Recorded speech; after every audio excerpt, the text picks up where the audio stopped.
So today I'll be talking about the power of having a speak-up culture, having environments where employees' voice is welcome, and it's really good for business. Wow. What? Okay, red light means we're on. And we're live. We're live. We're live. We're here. We're here. We're live. Live from our basements. Hello, LinkedIn universe. So good to have so many of you here. Hello, everyone. Steven Shadletsky here. Delighted to be with you again.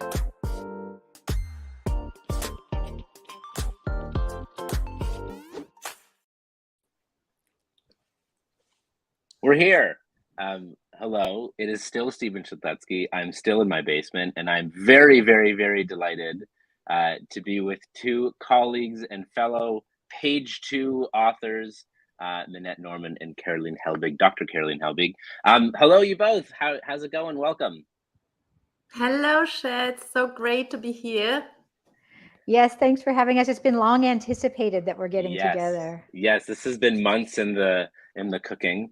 And that you both probably do so many interviews together at the same time that you have like it down of like, okay, Karolin, you go first, then I'll go second. And so anyway, it's great to be with you both. We have other friends with us here. Sean Gates is here. Hello, anyone else who's joining us live, please feel free to hop into the chat, say hello, let us know where you are joining from. We are talking about not just psychological safety, but a very actionable, practical guide that Minette and Karolin have written called the Psychological Safety Playbook. We share lots in common. We share passions in common. We share our work in common, and yet I think we come from different and similar perspectives and experiences, which is great. We also share in a publisher, and Jesse Finkelstein is here, who introduced us. Hi, Jesse. So glad you're here with us. Jesse is the co-founder of our publishing house, Page 2. And I remember I had dinner or something with Jesse when she was in Toronto. This must have been, I want to say, last fall. And she said, you should meet Minette and Karolin. They're writing a book called the Psychological Safety Playbook. And I'm like, yes, I should meet Minette and Karolin. And so Minette, you and I met. I think Karolin, you were out sick when we were supposed to meet, but we've been high-fiving and commenting and tagging each other on the LinkedIns for many, many months. And so it culminates here to having this conversation, and so glad that we get to do it and share a coffee, but also share a coffee in this fishbowl with many amazing people joining us and commenting and asking questions as we go. So welcome to you both. Congratulations on the launch of your book. It is doing so well out there for great reasons. But yeah, I'll just pass it over to the two of you to say a few opening words and welcomes, and then we'll dive into your story and our work and our conversation. I'm going to go Karolin first and then me. Yeah. Okay. Yeah, that's always a little bit kind of a dance.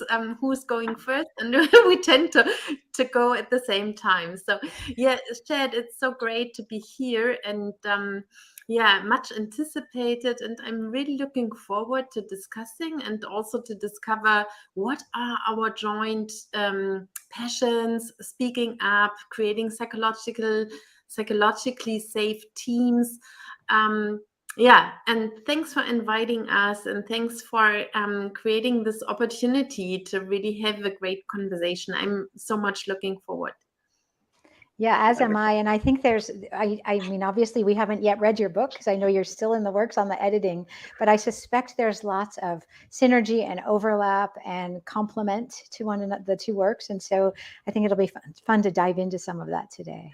Wonderful. Yes. And I know we both have questions for each other, and this will be, I think, though Minette, this I think is the second time we're speaking, this will be the first, second, and of many, many more. And now I'll learn when I prompt a question, I'll either say Minette or Karolin. I'll do you both the favor. I'll do you both the favor. So, okay. So I know that you two met in a story that we've heard a few times over in these interesting and weird times. You met virtually. Have you both met in person yet? Not yet. Not yet. It's going to happen, but it hasn't happened yet. So for anyone who says that you cannot build culture, teams, relationships, or psychological safety over remote work, I regret to inform you that you're wrong, because you can. Case in point, any group is 2 or more people working together toward a common goal. Bingo, as goes the case for my AirPods. Anyway, so can you share with us your origin story? Because you met in an Amy Edmondson Fearless Organization training, but take us through sort of the like, I think we should do, write a book. Minette, I'll pass to you first, and then Karolin, Okay, I'll you can start add and then in. I'll pass the baton. That's what we do here. So yeah, Beautiful. this was in spring of 2021. We were both signed up for the Fearless Organization training to run psychological safety assessments based on Amy Edmondson's work. And in this class, Karolin and I were in a smaller cohort together. So it was like 25 people and then 6 or 8 people. And one of the students in the class had me on a podcast, a leadership podcast, and I was talking about a book I was working on already. But I also said, there doesn't seem to be much practical information on how to increase psychological safety. It seems to end with the academic research. And so Karolin, who never listens to podcasts, happened to tune into that one, the one and only. And she heard me say that, and I'm going to let her pick up the story from there. Beautiful. Yeah. It's a funny thing that I've been guest now to many more podcasts than I ever listened to. I'm not the audio type. I'm more the reading type. However, luckily, I made an exception listening to this podcast Minette was on. I can remember I was in the kitchen preparing dinner for my family, listening to this podcast, and I hardly could finish cooking the dinner because I had to stop so many times and taking notes. And I realized, oh, wow, Minette is exactly at the same point as an independent leadership consultant, consulting clients, supporting clients, creating psychologically safe teams and cultures. And they are all interested in the how of psychological safety, and they are missing material on that. So there's a lot of things about the why and the what of psychological safety, but not so much on the how. So how do I actually do it as a leader in different hierarchies, in different contexts, in different industries? And that's exactly what we are working on. And that was what Minette was talking about. And I loved what she's sharing. And I found that's exactly along the way I am thinking. And I reached out to her. Subject line, crazy idea. And I didn't propose to go ahead and write a book. What I had in mind was creating some material which could support our clients. So I was thinking of a booklet. And then you just took off the LET. Exactly. Jesse Finkelstein in page 2 helped us take off the LET and make it a book. Yeah. Sorry, Karolin. Keep going. Yeah, and I was so pleased because Minette responded immediately. I found, reaching out to someone on the other end of the world, right? To me, it really felt like a crazy idea. Now, in hindsight, maybe it doesn't seem so crazy anymore. However, I was so pleased with this positive response. I suggested, let's put our brains and hearts and experiences together and create the material we are missing. And that's what we did. We worked together closely using all these great virtual tools, meeting on Zoom, having a Miro board. The Miro board up to today is called Crazy Idea, by the way. It's still existing and we are still using that. Yeah, and we went from there, and we always thought of what could be a minimum viable product. And we worked in iterations, and for quite some time we envisioned something free, downloadable somewhere on our website or something. Yeah, it was step by step, and luckily we found page 2 connected to Jesse Finkelstein. And maybe Minette, you want to continue that story? Oh, I don't know, Shed, where do you want to go next? I mean, we can Yeah, pause. yeah, no, I mean, well, first and foremost, I'll just highlight a wonderful comment from Chessie.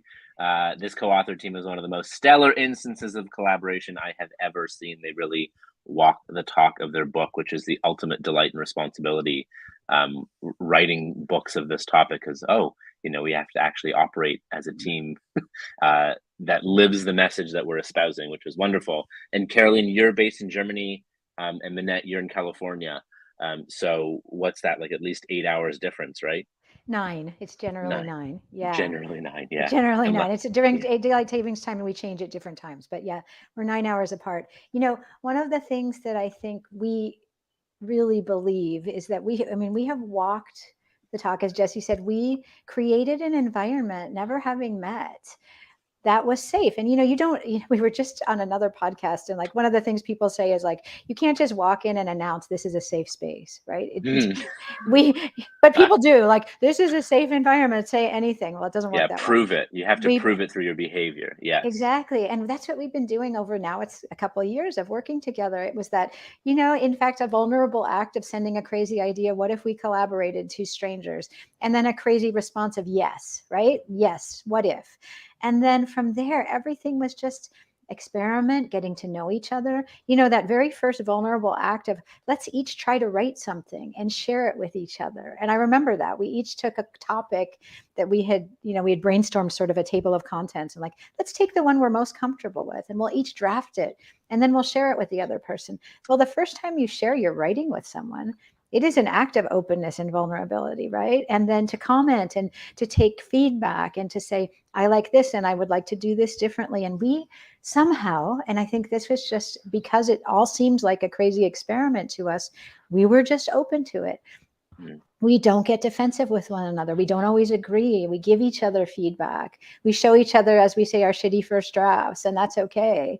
And that's how this has evolved. And we really have such a strong collaboration, and that has become a friendship, even though we've still not met. But I think it really shows the possibility. And, I want to push back on the idea that you can't build collaboration and you can't build psychological safety remotely, because we are the living proof that you can. Yeah. Wonderful. Do you have plans to meet up in person, or is that booked in the calendar yet? Yeah, we do. Yeah, we do have plans, and maybe that's really a nice opportunity. In July in Lisbon, we are invited to give keynotes and maybe also some workshops. So maybe that's a great opportunity to meet in Europe in a really nice place. Beautiful. Love it. Before we go to, I know sort of my origins with coming across psychological safety, and becoming a fan and practitioner of the work. I'd love to hear that from you. Before we do it, though, there's a great question from Barry that I'd love to get all of our takes on. So Barry, actually, the very first Speak Up Culture talk that I gave was at Barry's event, a virtual event for the St. Louis Society of Human Resource Management. So thank you for this question. Barry, Shed, that's me. You and I have talked about this before, and I trust that people much smarter than I are right and I'm wrong. I don't know about that, Barry, but I still can't wrap my head around this / have to ask, what is the difference between psychological safety and good old-fashioned trust at the group level? What would you both say to that? Anyone want to go first before I put you on the spot? Well, this is not, it is hard to get your head around, because it's not so clear cut that they're that different. But we actually asked this question, I think, in a session with Amy Edmondson, and I'll share her answer, and then I think I'll share what I think about psychological safety that differentiates it. What she said is trust is really between individuals, whereas psychological safety is more of a group phenomenon. So that's one answer. And I think you could use them interchangeably. But I think one thing that is really important about psychological safety to understand is that in this group, you really do feel that you can do all sorts of things, from taking a risk to disagreeing and dissenting, to, you know, challenging the status quo, and you're not going to be embarrassed or excluded.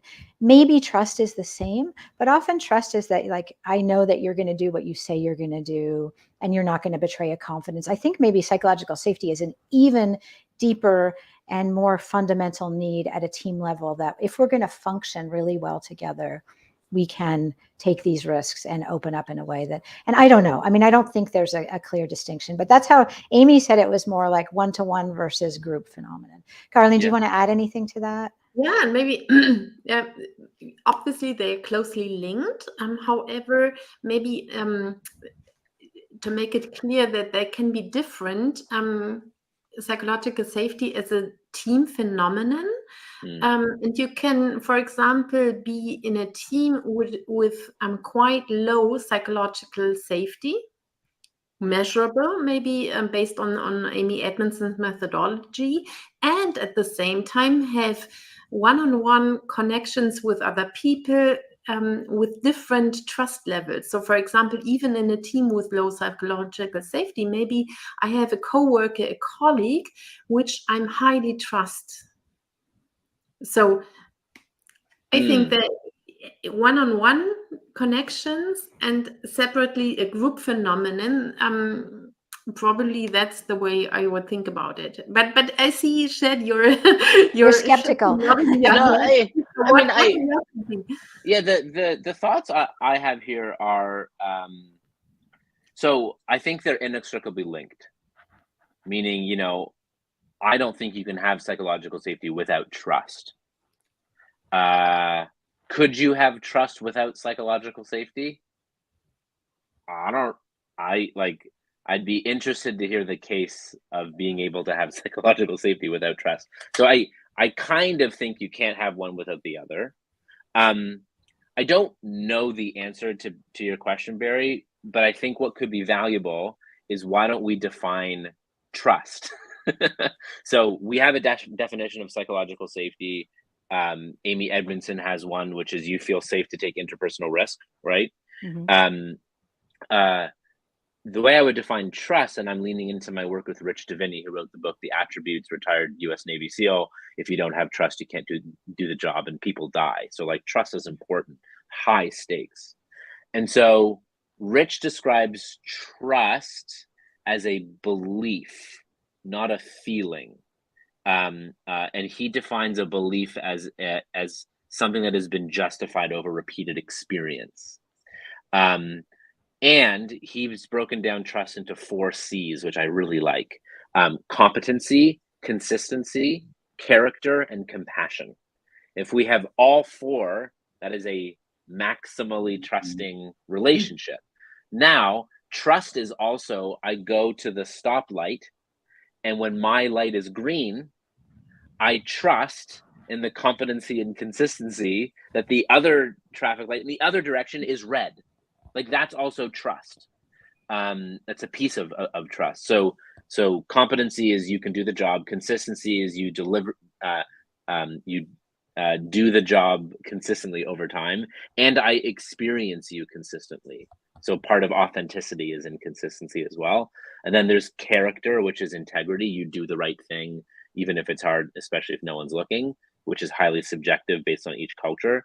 And then compassion is, you do the right thing by me as an individual. That's trust. But then I think when we look at psychological safety, now there's links into risk-taking, innovation. I'm agreeing with you that I think psychological safety can happen in one-on-one relationships, but it's also a group and team dynamic and phenomena that allows us to do hard things, take risks, and innovate. We can trust each other, but we may not take risks. I think psychological safety comes into play when talking about how teams can perform during uncertainty, how teams can take risks to innovate. So I think we're all agreeing, but I just wanted to add some stuff on both trust and psychological safety. Yeah, and maybe adding to trust, one-on-one relationships, and psychological safety as a team phenomenon, and beyond any framework for C's, for example, which I find very interesting, you can ask yourself, whom would I trust to, for example, letting them take care of my children without thinking twice? So that could be kind of a litmus question in terms of trust. Yeah, cool. Minette, any other thoughts or adds before we're getting a ton of amazing comments and questions, which is great. No, I think we should keep going. Okay, cool. Neat. So Barry, the answer to your question is who knows? I think they're inextricably linked, but I think psychological safety has to do with group dynamics and ability to take risks. You can trust but not take risk. Okay, you mentioned a conference in Lisbon. Do you have a name of the conference, or can Basil and others who are close by or far away come and see you both? Yeah, actually, it's not a conference. It's the global Search and Set Yourself gathering. So of all this, Search and Set Yourself is an organization delivering trainings, or the famous recognized program, mindfulness-based emotional intelligence for leaders, developed in Google, and now an independent program. And there's a global gathering in Lisbon, and we were invited to give keynote and held workshops. So, and is that available to the public? Can someone attend, or it is a private event? I think it's only for the Search and Set Yourself teachers. But I'm not completely sure. No, I think it's for clients as well. I think there's it's for clients. So yeah, I think it will be. We don't have the details yet, which is quite interesting because it's not that far away. Yeah, we have not read the details, but I think it's not an open conference where you can go and attend, right? Okay. Well, Basil, I'll encourage you to connect with both Karolin and Minette, and if it is something that you can attend, they will let you know. Yes. So thank you for your interest. Awesome. Just a few comments here that I think are great. Helen, I hope I'm pronouncing your name properly. I think of psychological safety as the invitation to share, challenge, bring up issues and ideas, whereas trust is more about feeling, knowing that we can count on each other. I think that's great. I like that. I like that distinction a lot. Beautiful. And Barry very humbly says, asked and answered. Maybe I answered the question in my question. Maybe trust scaled equals psychological safety. Maybe. But again, I think they're both good and worthwhile and inextricably linked. Great. Awesome. And Barry thanks us. I think we did something okay. Here's a fun take the skeletons out of your closet question from Adam.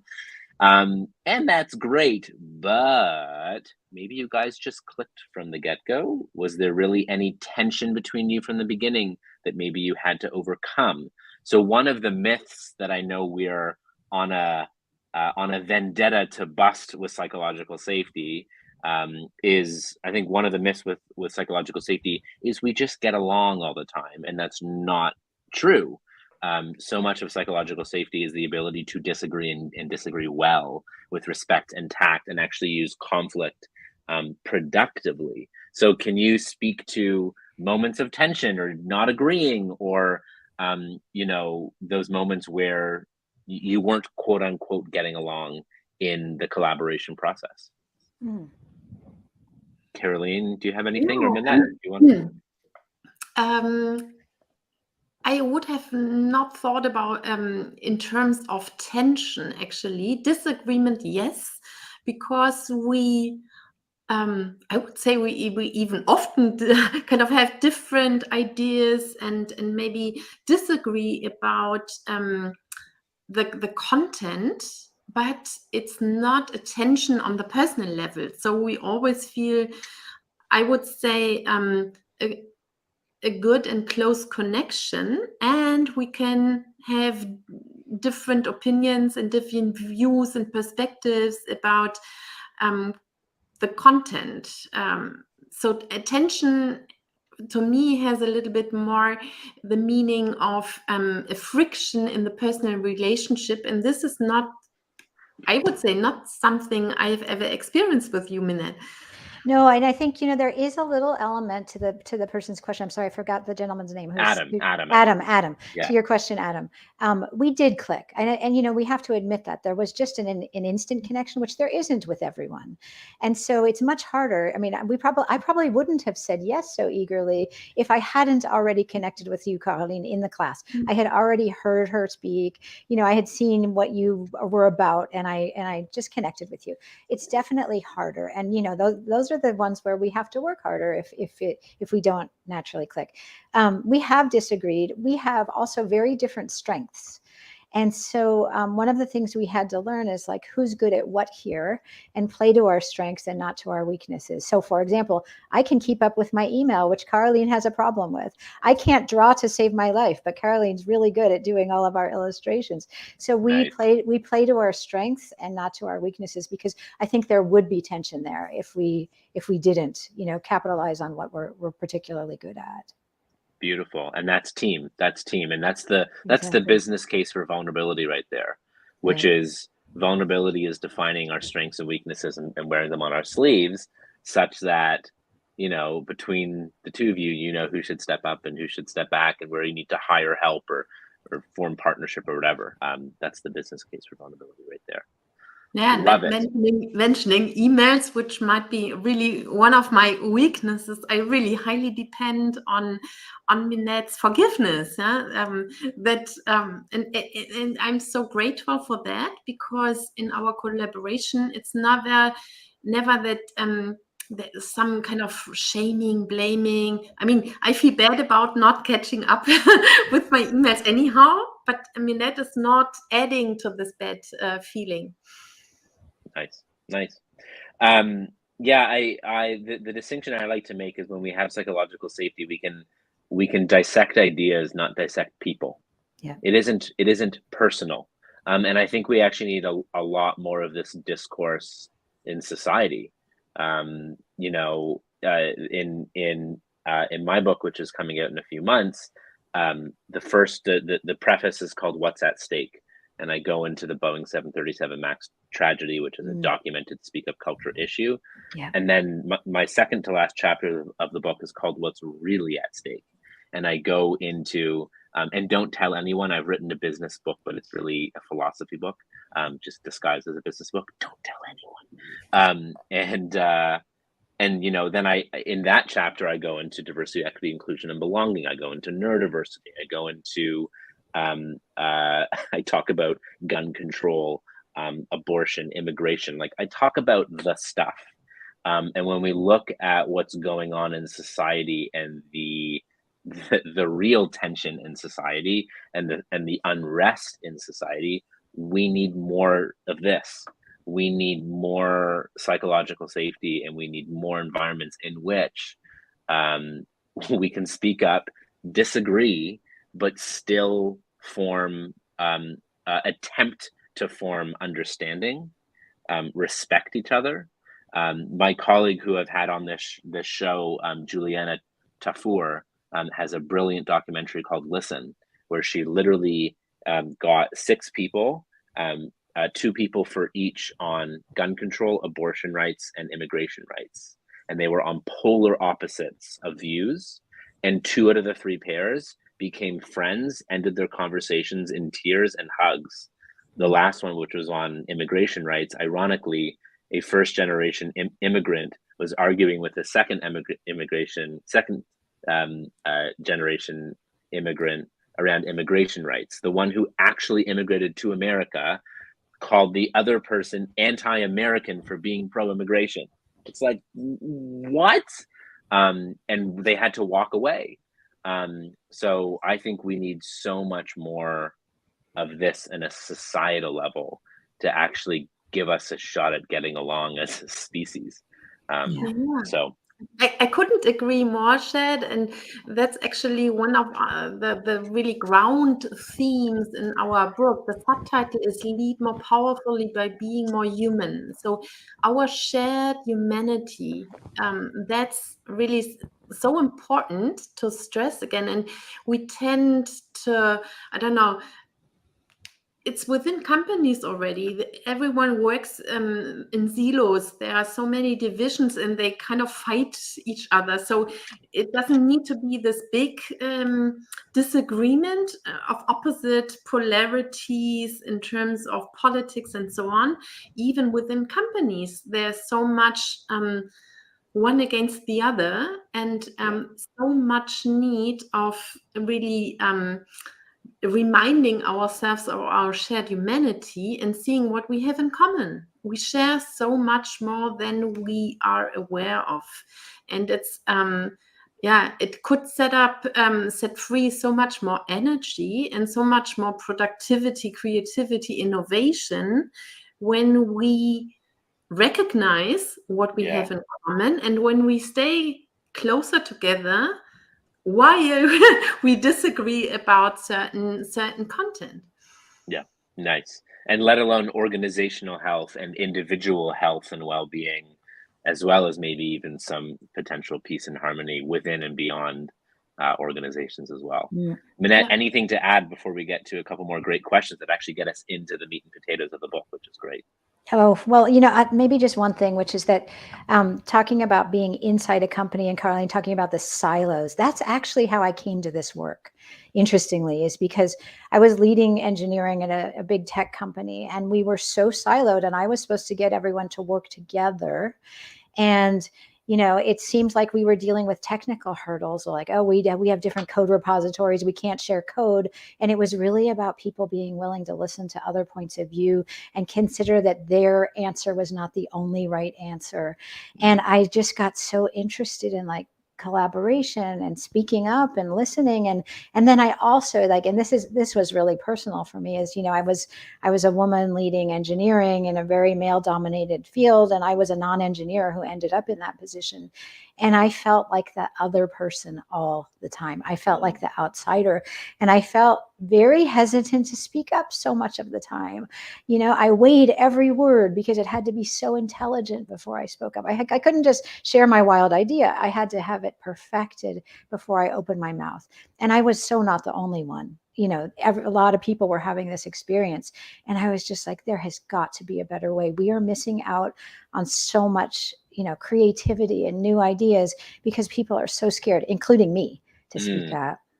Yeah, just the exhaustion, how much extra time and energy you're spending perfectly crafting permission for yourself to speak up so it actually might maybe go okay, and you're not reprimanded, humiliated, totally dissected as a person and your worth. Exactly. Exactly. As opposed to, so the way I define a speak up culture is one in which people feel it is safe and worth it to share ideas, even if they're half baked, share concerns, even if they're unpopular or personal, to disagree, especially with those more senior to you. How does that go?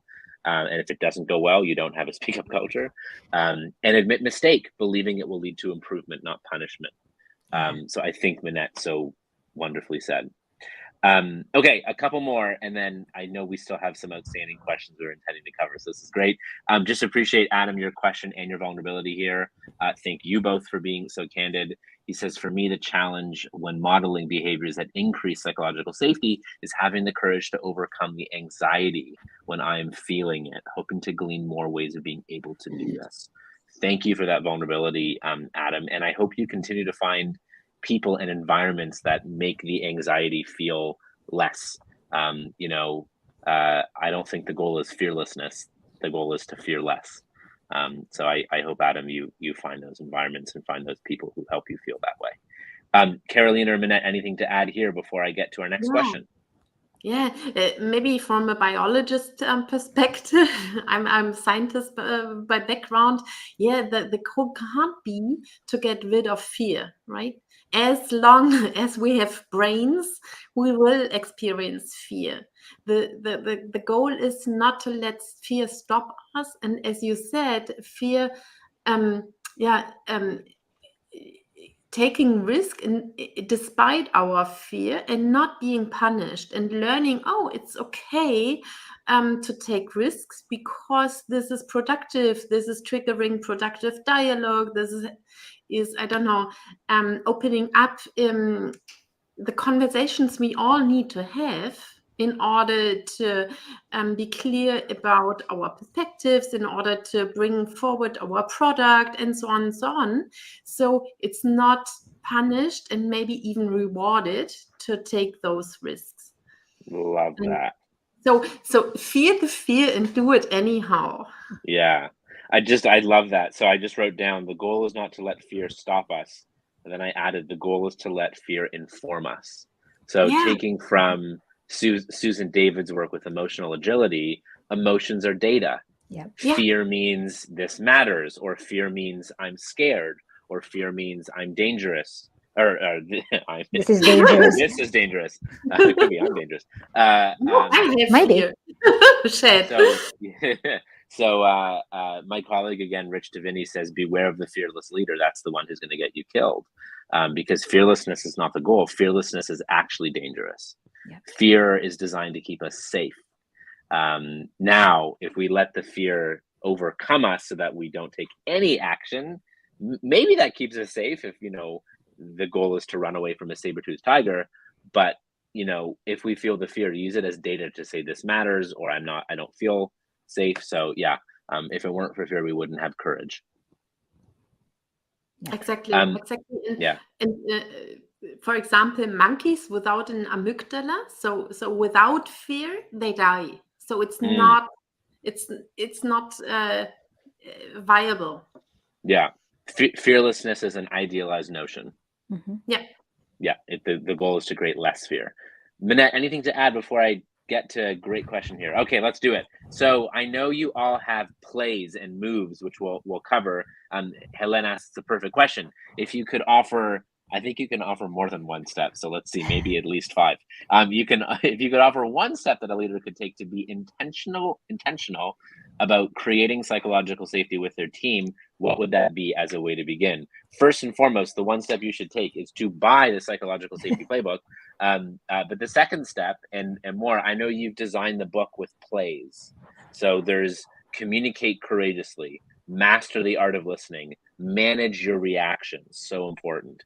Embrace risk and failure, design inclusive rituals. So that's a glimpse of the content and 5 of your moves or plays. But what else would you add to build on that, or take us in a different direction as well?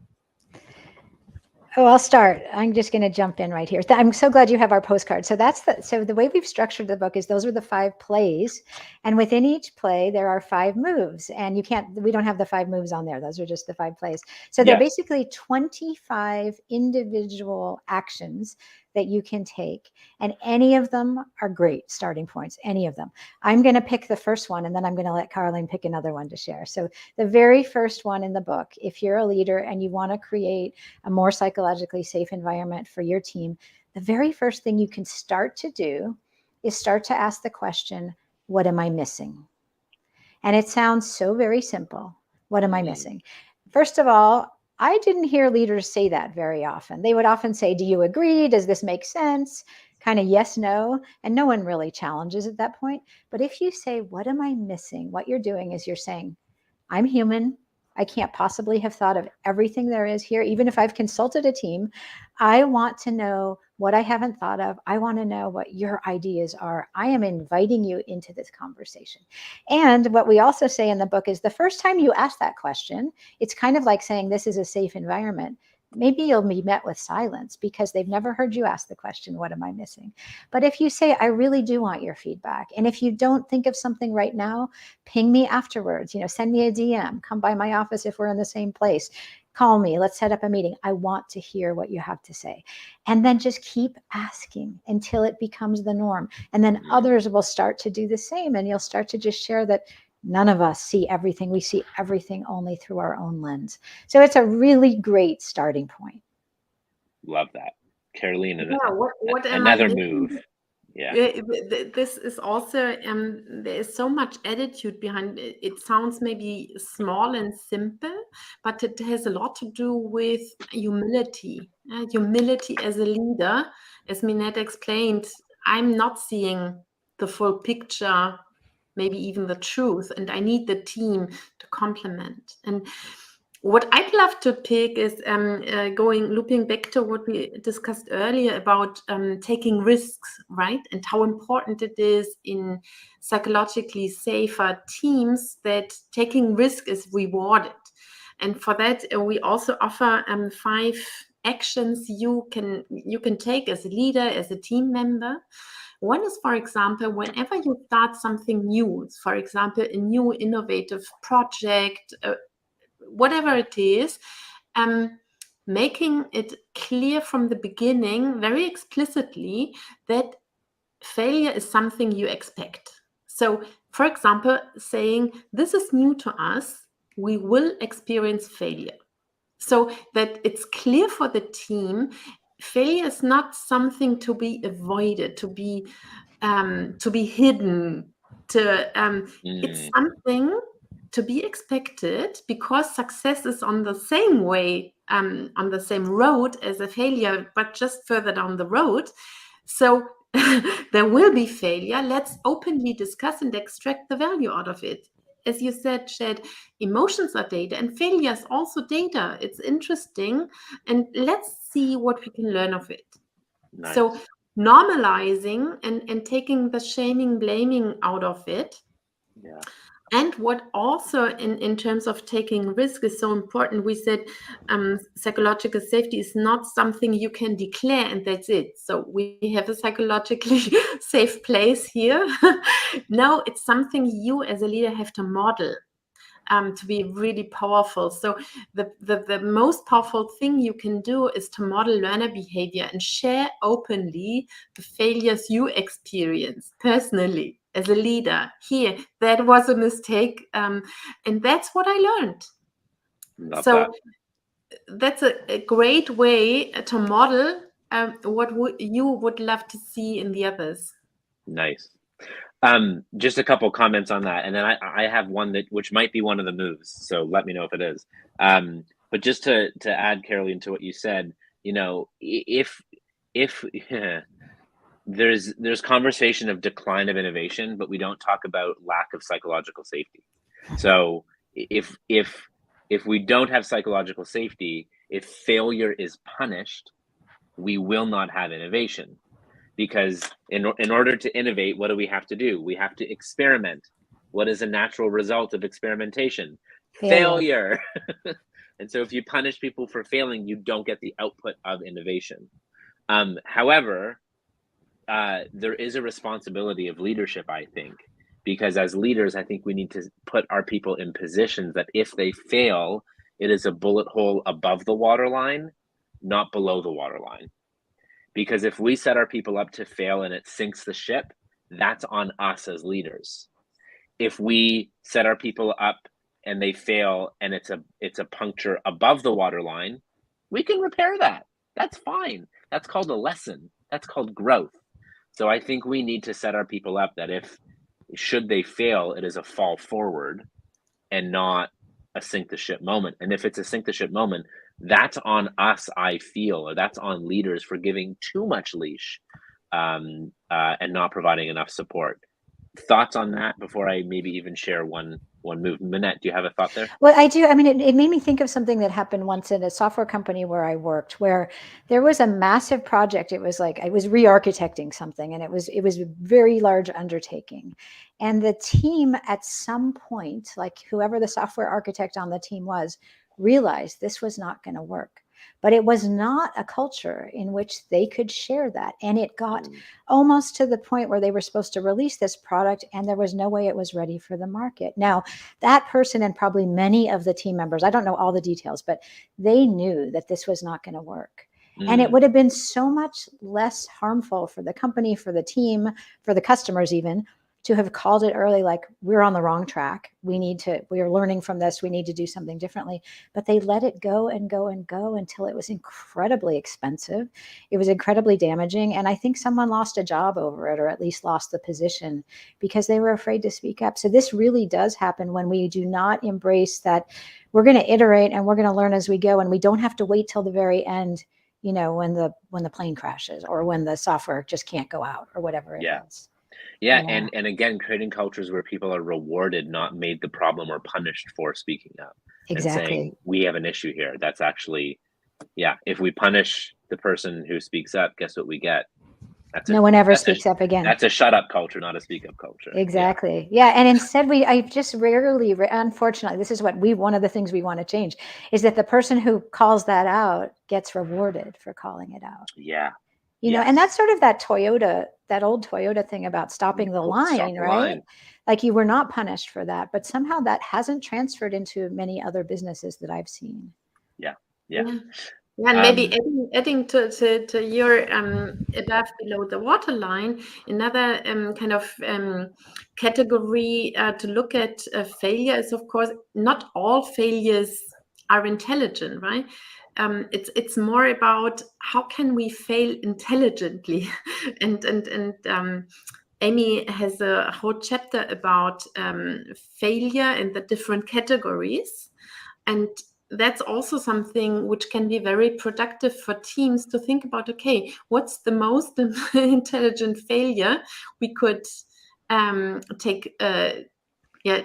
take risk to experience? It's not about failing of any sort, rewarding that, of course.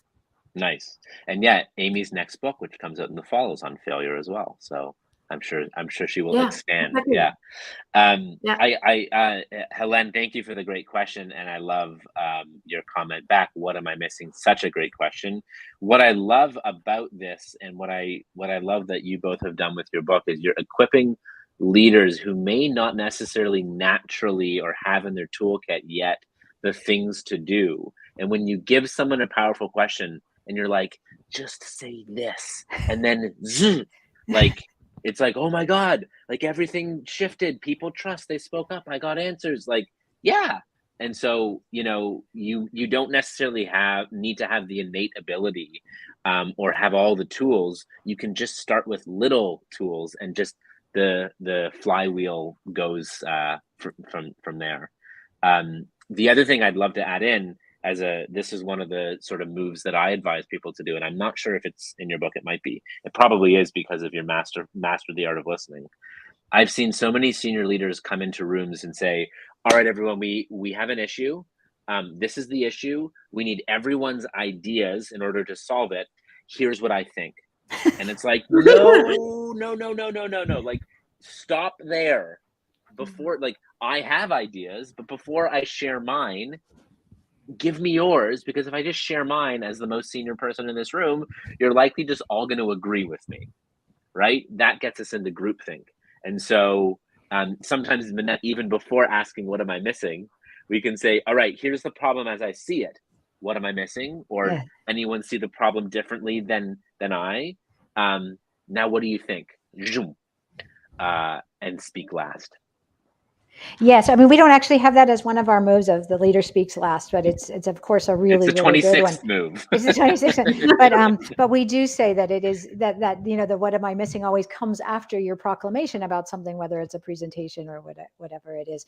But listening, I mean, to talk about listening, I think we do have a whole play with 5 moves on listening, because leaders, I would say every human thinks that they know how to listen. We just think it's an innate skill, but we really are so bad at it most of the time. And one of the moves, maybe I'll just call out one because it's so common, is that we think we're listening, but we're really preparing what we're going to say next. So one of our moves is called, the art of not preparing your response, or something like that, because instead just to really stay with the person to fully understand. And maybe you ask a clarifying question to make sure you've understood them before you even think about responding. And that's a discipline, because it's so tempting to think, oh, I got to respond and I'm going to be really smart. And you're not hearing what the other person's saying. And leaders often, because you're in that position of like, I'm an authority figure, I need to seem like I know what I'm doing, it can be tempting not to listen. And it's so important, especially if you're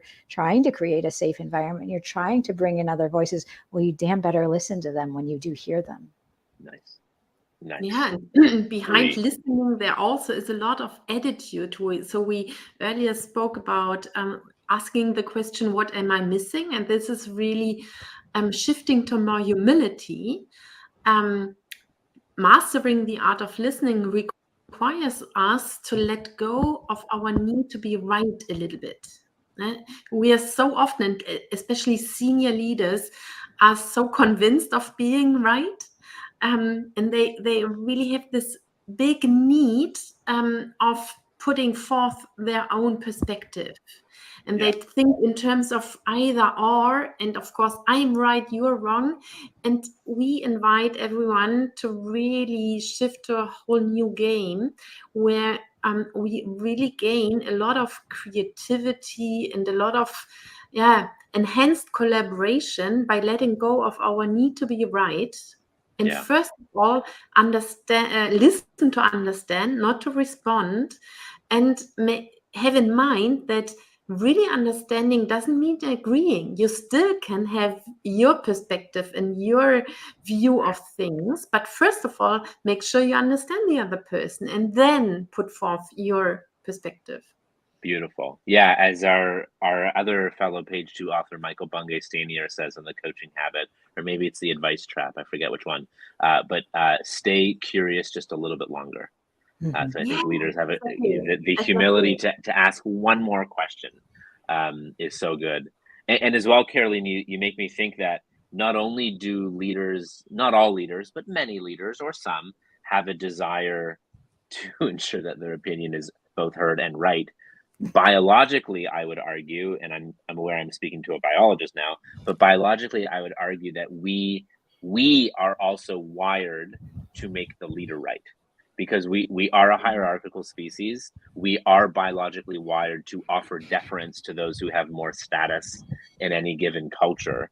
And so when the leader walks in the room, we might say awful things behind their back, but as soon as they walk in the room, you know, we want approval. We want to feel liked by the leader, because if we are, then our standing is safer.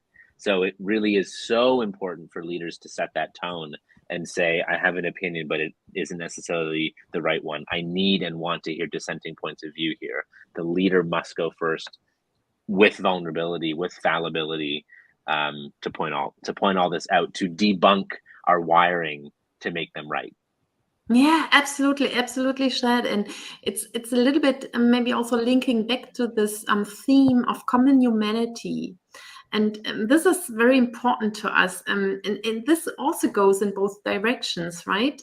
Being more human as a leader and having the courage to open up, but also you in relationship to your manager, treating your manager as a human being and not as kind of a hierarchical role figure with a mask of perfection or something. And I know from many senior leaders that it can be quite lonely at the top. And they are so relieved to be treated as a human being and to be approached and invited to connection, to connectedness as a human being. So, encouragement to all of us to also let go of our fear, which we experience when talking to someone very high up in the hierarchy, to let go of our fear, or maybe to not let our fear stop us from Mm. approaching this person as a human being, the human being he or she is. Nice. Nice. Well said.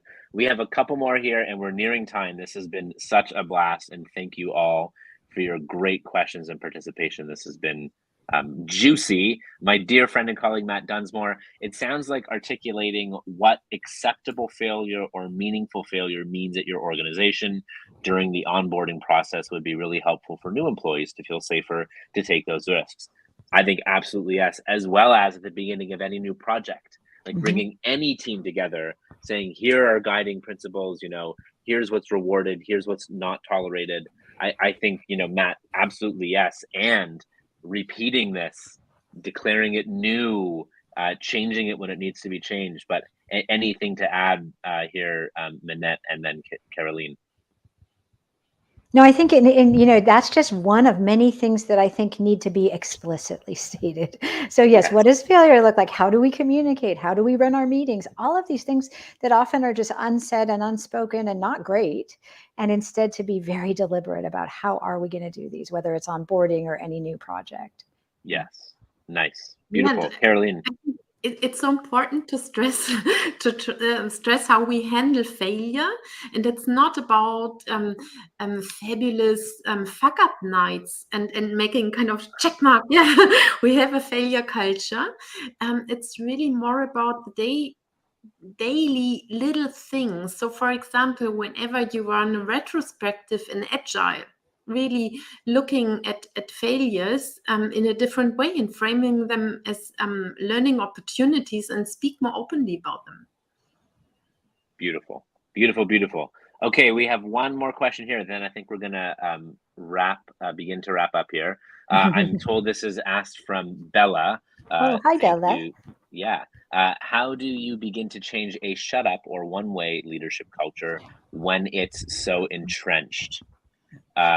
Minette, go for it. We were actually just working on an FAQ for our mailing list, and that's one of the questions. And the answer that we came up with is there is only so much you can do.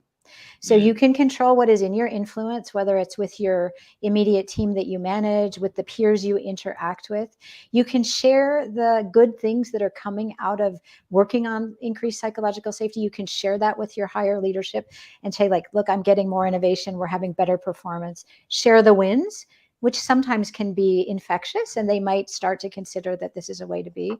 But, if you're in a culture that does not value psychological safety and inclusion and healthy team culture, there is really, you may hit your limits, and you may need to decide that I can operate within these boundaries, or I'm not willing to, and I need to go somewhere else. And, you can push and push and push, but there's only so much you can influence above. And if the leadership isn't open to it, they're not open to it. So that was the best response we came up with together. And, I'm sure that's not a perfect response, but that's what we came up with.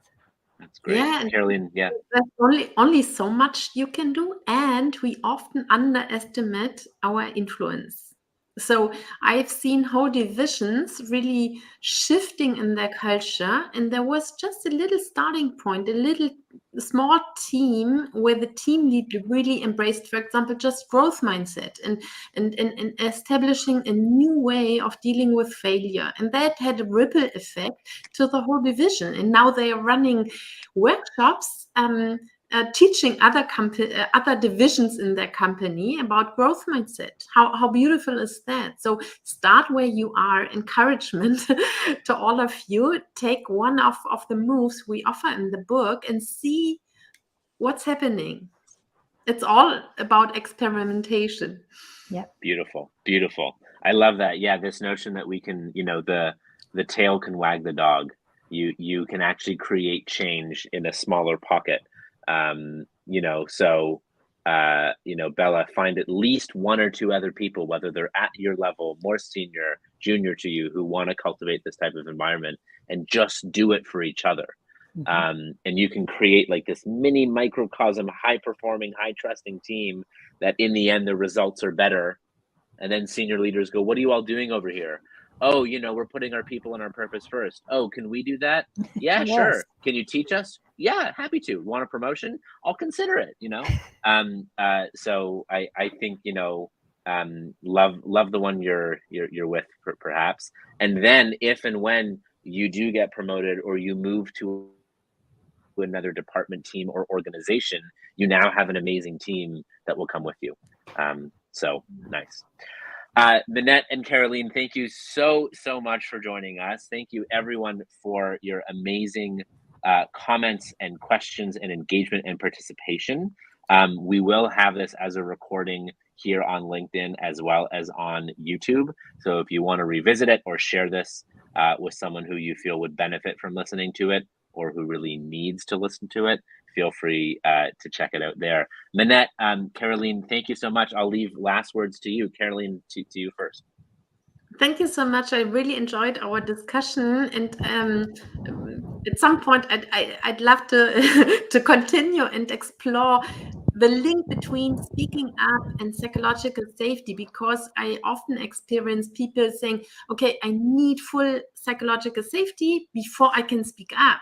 And often I think it's the other way around. We all need to have this courage overcoming our fears, speaking up at least a little bit, and by that creating psychological safety. Yeah. Well, I'll say just to that, vulnerability and courage are positively contagious.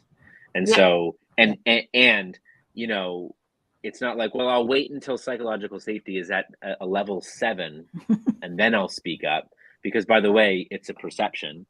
And you and I could report to the same boss and you feel psychologically safe and I don't. So yeah, yes, more there. But We continue.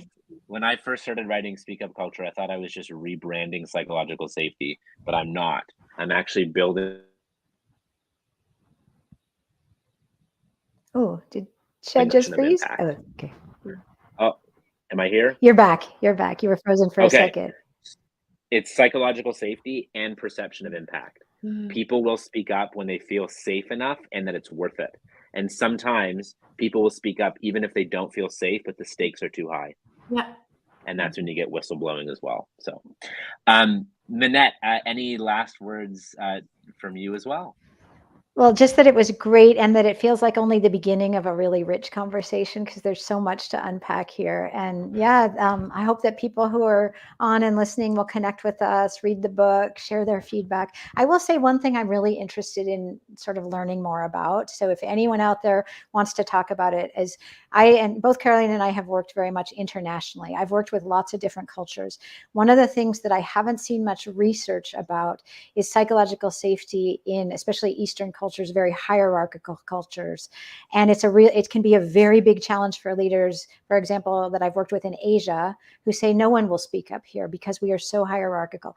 I want to learn more about how this can change because I believe in the possibility, even in very hierarchical cultures. So if anyone has any information about that or even just wants to brainstorm, please reach out. I do a lot of work internationally and I would like to have a better sense of grounding there. So thank you. Nice. Minette, check out the case study of Korean Airlines that Malcolm Gladwell writes in Outliers. Okay. Well, that's a great case of how you can actually overcome a culture where you don't speak up and transforming it into one that you do. Okay. So that's a great case. Great. Everyone, thank you so much. This has been so rich and wonderful. I get the sense that this will be the first of many conversations. I already sense a tool that we could create or something together. So stay tuned. We're going to stop recording, but we'll keep chatting about that tool. And we hope to see you soon. Thanks all. Thank you, Minette and Karolin. Thank you to Alejandra behind the scenes on the ones and twos for making this possible. We'll see you again soon. Take care. Thank you so much.